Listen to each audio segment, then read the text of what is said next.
नमस्कार दोस्तों, बहुत बहुत स्वागत है आपका हमारे YouTube channel study with smartness में। आज की इस वीडियो में हम हिंदी से संबंधित कुछ प्रश्नोत्तर देखेंगे। तो चलिए हम शुरू करते हैं। हमारा पहला प्रश्न है, कतरनी में कौन सा प्रत्यय है? अरनी, नी, अनि या आई? इसका राइट आंसर है नी।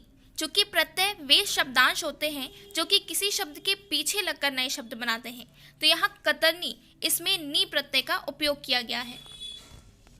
नेक्स्ट क्वेश्चन है, तत्सम शब्द का चयन कीजिए। नया, डंक, धर्म या धुर? इसका राइट आंसर है धर्म। चूंकि तत्सम संस्कृत के शब्द होते हैं जिन्हें आज भी ज्यों का त्यों उपयोग किया जाता है, तो यहाँ धर्म एक तत्सम शब्द का उदाहरण है। नेक्स्ट क्वेश्चन है, श वर्ण किन वर्णों के संयोग से बना है?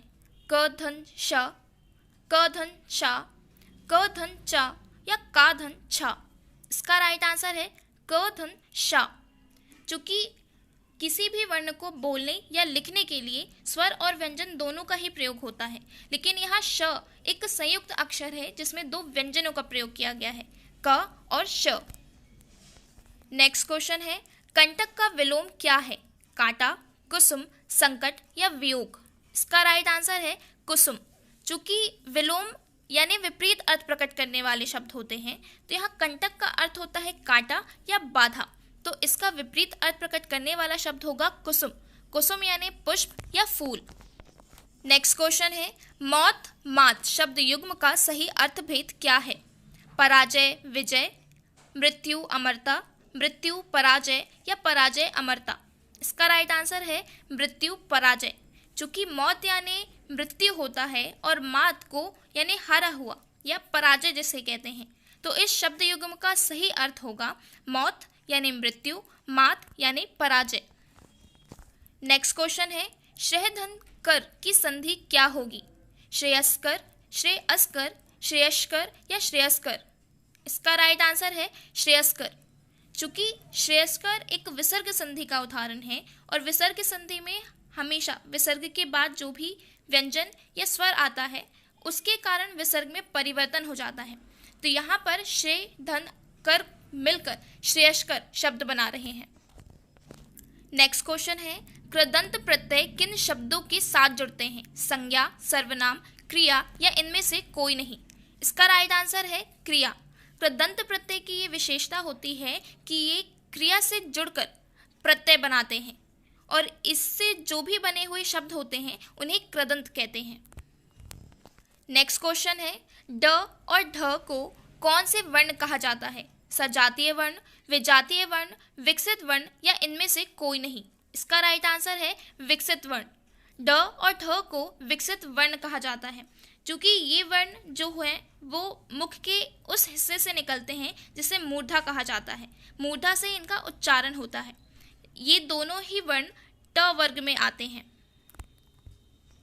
नेक्स्ट क्वेश्चन है, निम्न में से कोई एक युग्म विपरीतार्थक है, उसे चुनें। अमृत पानी, गरल सुधा, खाली भारी, साफ स्वच्छ? इसका राइट आंसर है गरल सुधा। चूंकि यहाँ विपरीतार्थक शब्द पूछ रहा है यानी विपरीत अर्थ प्रकट करने वाले शब्द, तो यहाँ गरल का अर्थ होता है विष से, जबकि सुधा मतलब होता है अमृत, तो ये दोनों ही एक दूसरे के विपरीत अर्थ प्रकट करने वाले शब्द युग्म हैं। नेक्स्ट क्वेश्चन है, स्वर्गगत में कौन सा समास है? अव्ययी भाव, कर्म तत्पुरुष, कर्म धारय या कारण तत्पुरुष? इसका राइट आंसर है कर्म तत्पुरुष।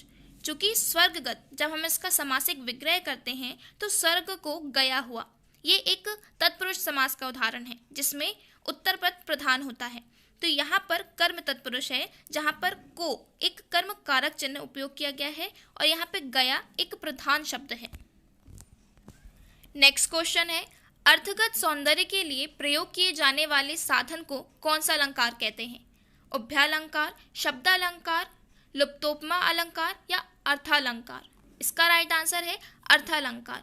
चूंकि अर्थ से सौंदर्य उत्पन्न होता है यानी कि जहाँ पर अर्थ के कारण रमणीयता आती है वहाँ पर अर्थालंकार होता है। नेक्स्ट क्वेश्चन है, मद भरे ये नल नयन मलिन है, अल्प जल में या विकल लघु मीन है, इसमें कौन सा अलंकार निहित है? संदेह अलंकार, भ्रांतिमान अलंकार, उपमा अलंकार या अनुप्रास अलंकार? इसका राइट आंसर है संदेह अलंकार। चूंकि संदेह अलंकार जहाँ पे उपमा और उपमेय इनकी समानता के कारण पता नहीं हो पाता कि उपमा वास्तव में उपमेय है या नहीं, इन पंक्तियों में भी ऐसा ही हो रहा है।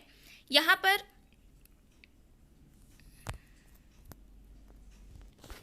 पर यह निश्चय नहीं हो पा रहा है कि यहाँ नयन है या मीन, तो यह संदेह अलंकार का उदाहरण है। नेक्स्ट क्वेश्चन है, कल्प वृक्ष का पर्यायवाची क्या है? मंदार, केतकी, चमेली या कुसुमकली? इसका राइट आंसर है मंदार। जो कि पर्यायवाची यानी एक से अर्थ बताने वाले शब्द होते हैं, तो यहाँ पे कल्प वृक्ष को मंदार कहते हैं। इसके अलावा इसे देवतरु, कल्पतरु और अमर पुष्प भी कहा जाता है। नेक्स्ट क्वेश्चन है, दिल कपा देना मुहावरे का सही अर्थ क्या है? डरा देना, मार्मिक होना, दिल टूटना या ठंड लगना? इसका राइट आंसर है डरा देना। चूंकि मुहावरे किसी वाक्य का विशेष अर्थ प्रकट करते हैं, तो यहाँ पर भी दिल कपा देना इस मुहावरे का अर्थ होगा डरा देना।